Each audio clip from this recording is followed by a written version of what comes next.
I'm Katherine from Quilt Direct, and I want to go through the walking foot for your Bernina sewing machine. We have two types of walking foot. We have this one, which is for newer style machines. Those are for the older style machines, and those are the machines that have a metal outer. We're going to deal with this one today because I've got a new style machine with me, and we're going to open the box. And when you open the box, you can see that there are lots of different accessories inside. Bernina provide you with 3 soles. This is the one that comes attached to the walking foot when it's unpacked. This is a closed toe foot. You can see there's a bar in front of the needle. This is where the needle goes down, and it means it's capable of doing a straight stitch or a 5.5mm zigzag. It has a line in front and behind of the needle so you can keep your alignment.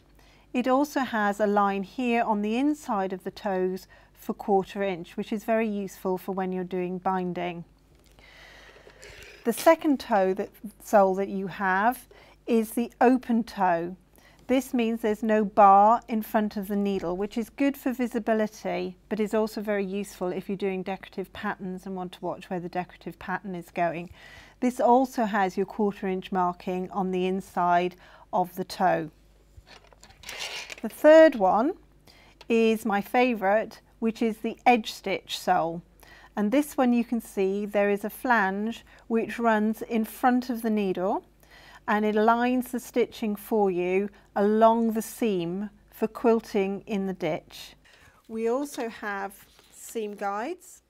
There's a left hand and a right hand seam guide here, and we have the attachment for fitting onto the walking foot, and importantly the screwdriver for doing these adjustments. So the first thing I want to do is put the walking foot on. Feed dogs lowered. We need to have our presser foot in the upper position so there's more room, and I have my thumb underneath this fork. I'm going to place the fork around the needle bar, and that's very important. I'm going to line the cone up with the split, and I should now be able to just push it up and then bring the lever down. And there we have our walking foot fitted.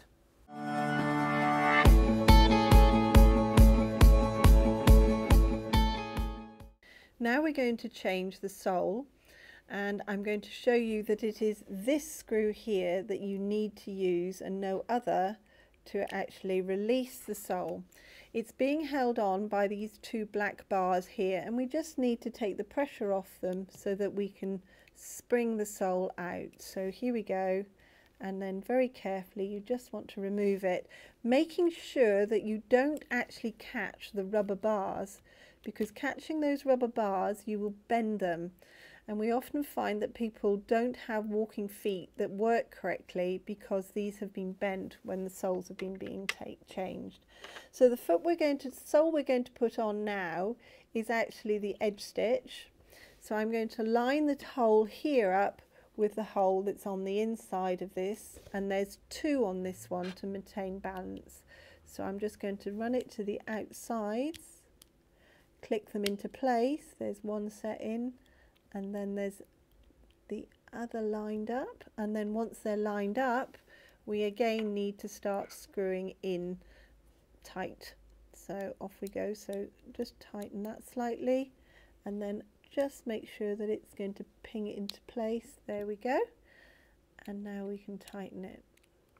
Now we do frequently have problems with the edge stitch foot because people do tend to use this one, and that means that the whole sole will go into a million different parts. It is only this screw here that you should ever change a foot with. Okay, so here we have our edge stitch foot on.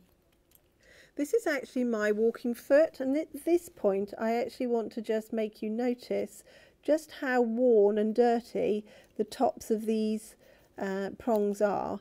That is because this is a moving part, and just like any other walking part, it needs to be cleaned and maintained. Here at Quilt Direct we always ensure that the walking foot is serviced if it is with the machine when it comes in.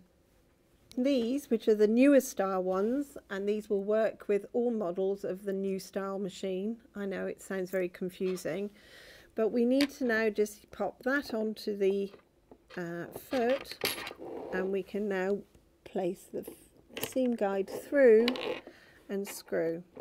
Okay, now you would put the seam guide on once you were actually attached to the machine because it makes it easier, but you can see that there's no space here, there's no screw here, which will interfere with the mechanism on the dual feed models.